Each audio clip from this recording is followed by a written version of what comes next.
I'm here with Jenn Fraser and Graham Isador, the founders and creative leads of Pressgang Theatre. Welcome, guys. Thank you. Hi. Tell me a little bit about your upcoming show. Graham, you want to start this one? Yeah, sure. Between doing our actual plays, we've been doing these things called storytelling nights. The basis of the idea is it's somewhere sort of like between a personal essay and a stand-up Verbatim comedian's act. So it's sort of akin to what they do in New York with The Moth, but we've just taken it and have our own little spin on it to to personalize those things in a little way. So what we're doing on Saturday for our show called Narcotics Anonymous is having 6 of our friends come up and basically recount their best drinking and drug stories.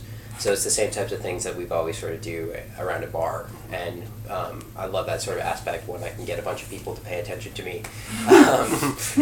When I get to tell a good story, around a couple of beers, and so do a lot of my friends. So it's just sort of stemming out of a very natural flow into. Taking the casual and making it theatricalizing it in a way that's not assaultive of this is art. Yeah. It's just fundamentally what do we like to do as people? We like to tell stories. That's how we relate to each other. So that's it's making it a little bit theatrical, but not really. And how are you making it theatrical? How does this differ from, let's say, an open mic night? It's rehearsed a little bit. It's rehearsed thoroughly. What sort of differentiates it from sort of an open mic or stand-up set is really taking the idea of giving a director. So I'm directing this show, and we've sort of taken these stories and really formatted them and seeing how they fit together as a larger theme. So rather than just going up and doing a very unprepared, unrehearsed, raw type thing, we just polished it up a little bit. I've had sort of conversations with my friends that is this really theater? Is this what we're doing? And I think it's just sort of the root of it. I mean, it's not fancy, but yeah. I think in terms of the process of creation, the same way theater has auditions, we don't necessarily audition, but what we do is send out a call to our sort of larger theatrical friend group with the theme that we want to do, and we talk over that, and we have a bunch lined up that will sort of come to fruition eventually, and we send out the theme, and people come back to us with an outline of either they've just typed out the whole thing and they're just getting it out on paper, or they have certain beats that they want to hit, and then specifically Graham works with them on, we pick the ones that we like, and Graham works with them on developing their story, making it flow better, and directing them and coaching them on what beats to hit and how to... So it's kind of like a drunken story night, but curated. Exactly. It is a curated drunken story night. That's the best way I've seen it. Very well. That's a good summation of it. Yeah, that's a good way to put it. You've done this, I believe, once before, is that correct? I started off doing this, I did a one-man show called 4 Parts of Between, and this sort of how it started off, so it was 45 minutes of me telling various misadventures in love that I had, and we took that sort of format, and I knew that I really enjoyed doing it, but didn't want to do that sort of marathon session again, so I included a couple more of my friends, and that was the first show we did called Love vs. Smut that went up last July. It was very well received. Unfortunately, I was on the creative board, but I wasn't there for the show. Unfortunately, I was on vacation. But homage. Yeah, I know, it was really bad. It was between a couple other projects, but yeah, it was we sold out the Bread and Circus when that was still a venue with surprisingly little publicity. Yeah. So, but people it's good to have friends who care. Yeah, and people have been responding really well to it. When I mentioned the concept that we've sort of explained to you, people seem really sort of refreshed by the idea that they're not being assaulted with artistic or philosophical ideas. They're just connecting with people through stories, and they're true, which is the most important part, and we really emphasize that. Can you give me a little bit of a teaser of each of your respective stories without giving away the punchlines, obviously, but just a hint? Well, Enlai Ma will be doing a slam poetry, spoken word style rap on the whole theme of his general experience with drugs and alcohol, which is fairly extensive. And it is very, very, it's fantastic. Jen went for a joyride on acid. Yeah. First time I did acid. Did that will go well? Well, I'm alive, so... All right, as well as you can expect. As well as expected, given the circumstances. I got caught in a Loblaws for ungodly amount of time.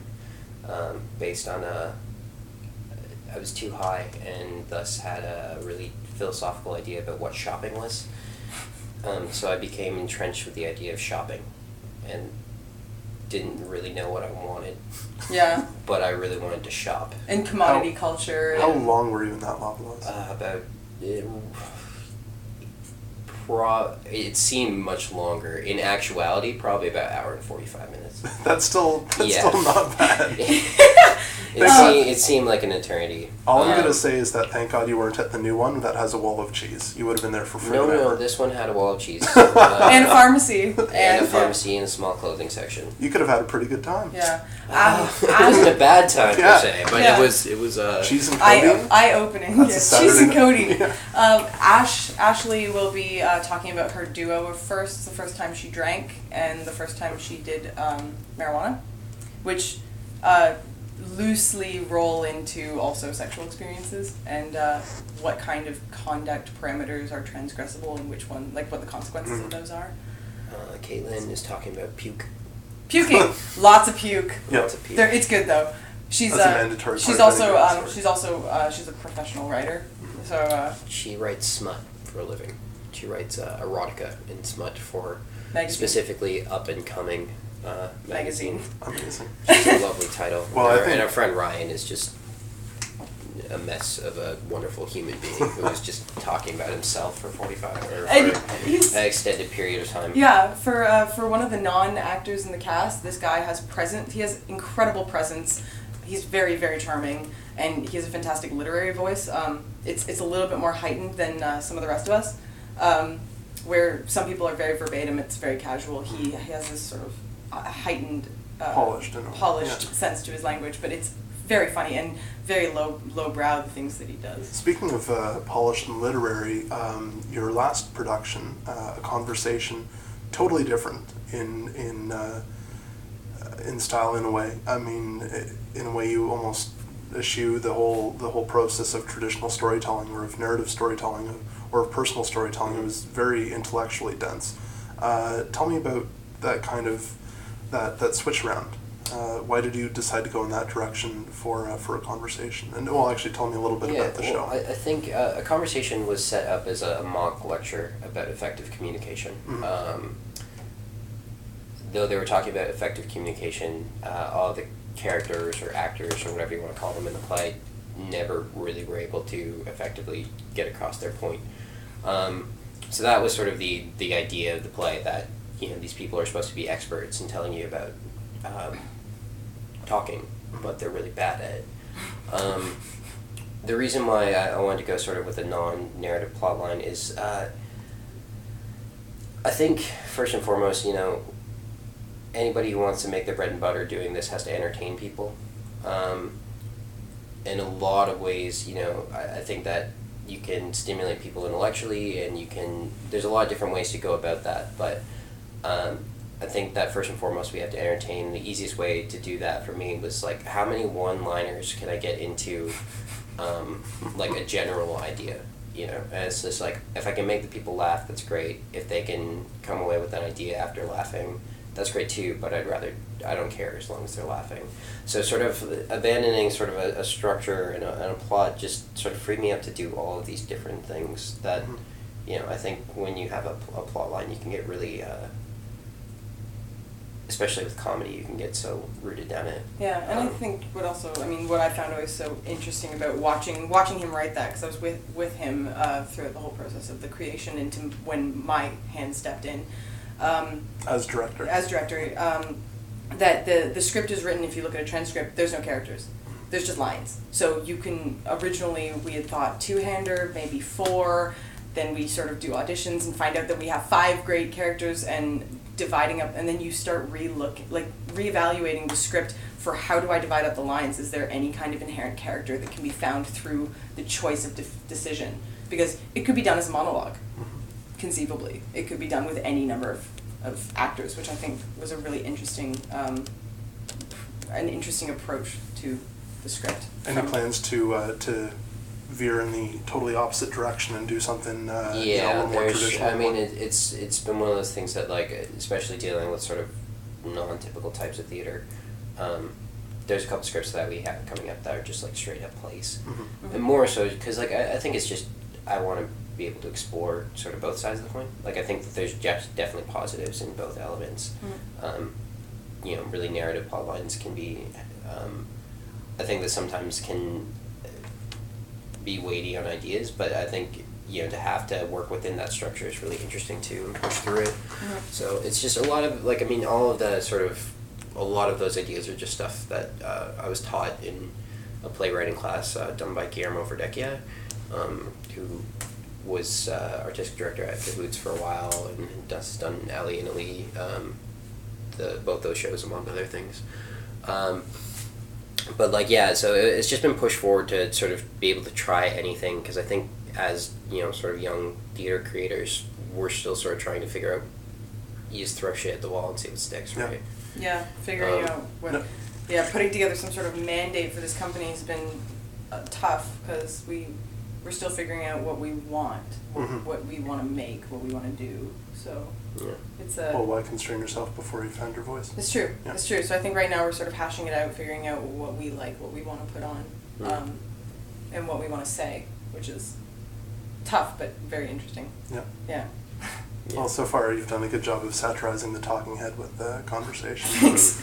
And it sounds like you're going to do a great job of satirizing yourselves on Saturday. Yeah. Yeah, we're silly people. You can't take yourself too seriously. And beyond Narcotics Anonymous, do you have any firm plans, or what would you plan on doing next? There's 3 shows specifically that we've been looking at. One is Another Talking Nights, which is going to be called Tales of My Father's Negligence, based on a lot of Jen's stories. Mostly my stories about my dad and my so childhood. we're gonna tackle family issues in sort of the stand-up storytelling variety. There's a play that I've been running called Domestica, which is it's a sort of modernized version of Streetcar Named Desire, where the lead character has had all his masculinity sort of stripped away by his job and the 2 women that he lives with, and is sort of is forced to deal with that rather than the Stanley character in Streetcar, who is sort of hyper masculine all the time. And anyways, it's a lot less pretentious than it sounds. And then the third play is just it's sort of a series of shorts, which is tentatively titled Health Play, dealing with hospital stories and death, but is and also I think I mean you know this better than I do, but it deals a little bit with choices, like the choices that you can make, and questioning your morality given the change in circumstances. I mean, I don't know. Essentially, the theme we're exploring with it is the difference between something when it's happening to you and the difference when it's happening to someone else, and how that affects people. Yeah, and it's and dealing with that idea specifically in looking at like a healthcare scenario. Yeah. Well, it sounds like the dilemma that a doctor faces pretty much every day. They understand the realities of the system until it's their own mother in the system. And it's the interesting concept that we have working for this one. We are submitting it to the alumni show with our program, the UCDP, because we will be graduates at that point, God willing, and we're submitting so that we can bring it back and perform it for the students here and the wider public. And but the take that we're looking at is we have Graham's writing and working with my movement background and dealing with a little bit of multimedia stuff. We're dealing with the story, the narrative, or the fragmented narrative, and coupled with movement and visual art. There's gonna like projection. So that kind of thing. Again, it's just a lot of throwing a bunch of shit together and seeing what sort of comes out. Yeah. Excellent. I'm really proud of it. So I'm really excited to get started on it. It's just that one sounds like it's pretty advanced. I think just in general, talking about theater is hard. It's one of those things where I think this stuff lives and dies on its feet, right? Mm-hmm. So we can go blue in the face about it, but like. You gotta see the shows to really sort of get what we're talking about here. Yeah. Hopefully they come across a little bit and I hope more people will. Together than we will. Yeah. Thanks very much, Justin. Thank you. Appreciate it. Thank you.